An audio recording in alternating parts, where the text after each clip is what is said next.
बिस्मिल्लाहिर्रहमानिर्रहीम। अस्सलाम वालेकुम व्यूअर्स, कैसे हैं आप? दुआ अल्लाह ताला आपको खुश रखे, आबाद रखे, आमीन। जैसा कि आप देख रहे हैं हमने हलवा बनाया और ये हलवा चना दाल का हलवा है। बहुत ही मज़े का ये बन के तैयार हुआ है, दानेदार और बहुत ही हेल्दी है।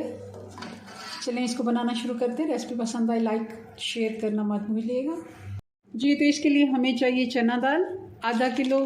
ये आधा किलो दाल है और इसमें ये मैंने पैकेट रखा हुआ है आपको दिखाने के लिए। ये देसी दाल है, पैसे टेस्ट में ये बहुत अच्छी बनती है। सालन वगैरह इसी का बनाना चाहिए, मगर ये बारीक दाना होता है और इसका कलर भी कुछ ज़्यादा ऑरेंज या येलो की तरफ नहीं होता। इसको हम साइड पे कर देते हैं। और ये वाली जो चना दाल है ये थोड़ी सी उससे मोटी होती है और इसका कलर देखें कितना फ्रेश है, देखने में ही आपको लग रहा होगा। आधा किलो ये दाल है, अच्छी क्वालिटी की दाल है, इसे साफ़ करने की ज़रूरत नहीं है। मैं इसको अच्छे से धो लेती हूँ। दाल को अच्छे से मैंने धो लिया है, मसल के हाथ से अच्छे से। इसका ऊपर एक मिट्टी वगैरह लगी होती है। जब तक इसका पानी का कलर साफ़ ना हो जाए तब हमने इसको भिगो देना है। 1 से 1.5 घंटा कम से कम इसको भिगोएंगे। 2 से 3 घंटे वैसे अगर है आपके पास टाइम तो भिगो लें, ज़्यादा अच्छा है। चलें जी, इसको साइड पे करते हैं। दाल को भीगे हुए तकरीबन 1.5 घंटा हो गया। अच्छे से ये फूल गई है दाल। इसका पानी हमने गिरा दिया और फिर से एक दफ़ा धो लिया छन्नी में। इसका सारा पानी हमने निथार लिया है। अब दाल को हमने चॉपर में शिफ्ट कर दिया। अगर आपके पास ये वाला चॉपर नहीं है तो आप ब्लेंडर जग में, जिसमें हम मिल्क शेक बनाते हैं, वो वाला जग भी इस्तेमाल कर सकते हैं इस जगह पर, क्योंकि खुश्क दाल नहीं पीसी जाती। ग्राइंडर जग हो या फिर ये वाला चॉपर। तो इसमें हम घी डालेंगे। हम ना ही दूध इसमें डालेंगे और ना ही पानी डालेंगे। ये 2 कप घी मैंने टोटल इसमें डालना है, तो 1 कप जितना घी मैंने इसमें डाल दिया है। अब आसानी से ये पिस जाएगी। इसको पीस लेते हैं।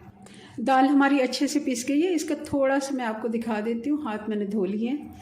ये देखें, ये जैसे सूजी होती है मोटी, उस तरह का हमने थोड़ा सा इसमें दाना छोड़ा है। बिल्कुल हमने मैश नहीं किया। 1 कप हमने घी पहले डाल लिया है दाल को ग्राइंड करते हुए, और 1 कप अभी डाल लेते हैं। जैसे घी गर्म होगा इसमें इलायचियाँ डाल देंगे और अब दाल इसमें डाल देंगे सारी। अब जो है असल काम शुरू होना है। अब हमने अच्छे से दाल को भून लेना है, चम्मच मुसलसल चलाते हुए। घी डालने का हमें एक फ़ायदा हुआ है, जो हमने घी डालना था वैसे भी वो इस तरह हमें आसानी से दाल भी पिस गई है। और जो दूध वगैरह डाल के हम खुश करते रहते हैं उससे भी हमारी आसानी से अब जैसे हम सूजी भूनते हैं तो वो ऐसे अलग अलग दाना होती है। पहले क्योंकि ये गीली थी दाल तो इकट्ठी थी, अब ये खुलना शुरू हो गई है, दाने दाने जैसे बनना शुरू हो गए हैं।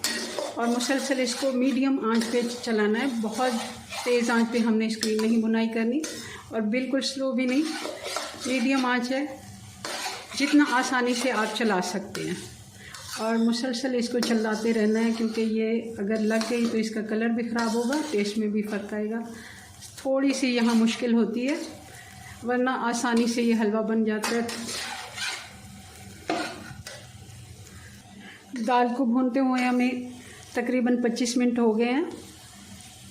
हल्की आंच पे इसको हमने भून लिया है और अब ये अच्छे से तैयार हो गई है। इसका कलर भी अब चेंज होना शुरू हो गया, खुशबू भी अच्छी सी आने लग गई है और इसने घी छोड़ना शुरू कर दिया है साइडों से।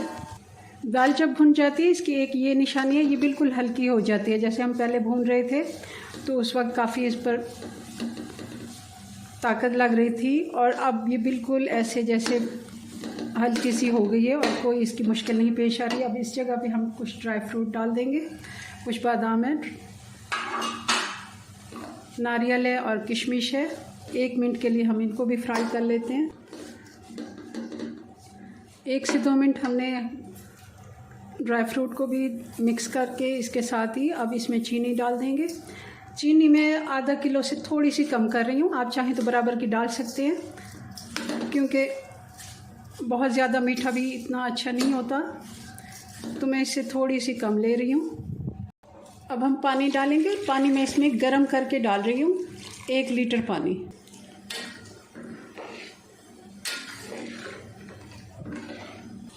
गर्म पानी हमने डाला है तो फ़ौरन इसमें बॉयल आना शुरू हो गया।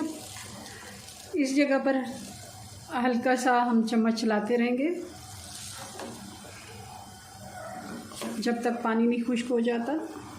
इस जगह पे हम थोड़ा सा इसमें कलर डाल देंगे। ये पाउडर कलर था, मैंने इसमें थोड़ा सा पानी मिला दिया है। ये आप चाहें तो ना भी डालें, कोई ऐसा ज़रूरी नहीं है, मगर हाँ खूबसूरती के लिए थोड़ा सा हम डाल देंगे। कलर डालने से बहुत ही प्यारा सा कलर भी आ गया है। हलवा हमारा तैयार हो गया। आप देख रहे हैं कैसा ये दानेदार सा इसका टेक्सचर आया, बहुत ही मज़े का ये बन के तैयार होता है और इसकी इतनी अच्छी खुशबू आ रही है। अब इस जगह पे हम डाल देंगे ये 1.5 पाव जितना खोया है, मैं फ्रिज में पड़ा था तो इसको मैंने मोटा मोटा से तोड़ के ये डाल दिया है। अगर आप खोया नहीं डालते तो आप जिस जगह पे हमने पानी डाला है 1 लीटर, आप दूध डाल सकते हैं। 5 मिनट हम खोए के साथ भी इसकी भुनाई एक दफ़ा कर लेते हैं ताकि अच्छे से ये इसमें मिक्स हो जाए। बहुत हेल्दी रेसिपी है, ज़रूर आपने सर्दियों में मेरी रेसिपी से बनाना है ये वाला हलवा। आराम से आप इसको 15 दिन फ्रिज में रख के इस्तेमाल कर सकते हैं। चूल्हा मैंने बंद कर दिया। 2 टेबलस्पून मैंने इसके ऊपर देसी घी डाल दिया चमक के लिए। बहुत ही अच्छी इसकी लुक आ गई है। आप चाहें तो सारा हलवा भी देसी घी में बना सकते हैं। थोड़े से हम कुछ ड्राई फ्रूट डाल दिए। चलें जी, हमारा चना दाल का हलवा बन के तैयार है। बहुत ही मज़े का ये बनते हैं, बहुत हेल्दी होता है और हमने मज़ीद इसको हेल्दी बना लिया खोया डाल के। सर्दियों में ज़रूर आप इसे बनाएं, एंजॉय करें। अपनी दुआ में याद रखें। मिलते हैं नेक्स्ट वीडियो में नई रेसिपी के साथ। तब तक के लिए अल्लाह हाफिज़।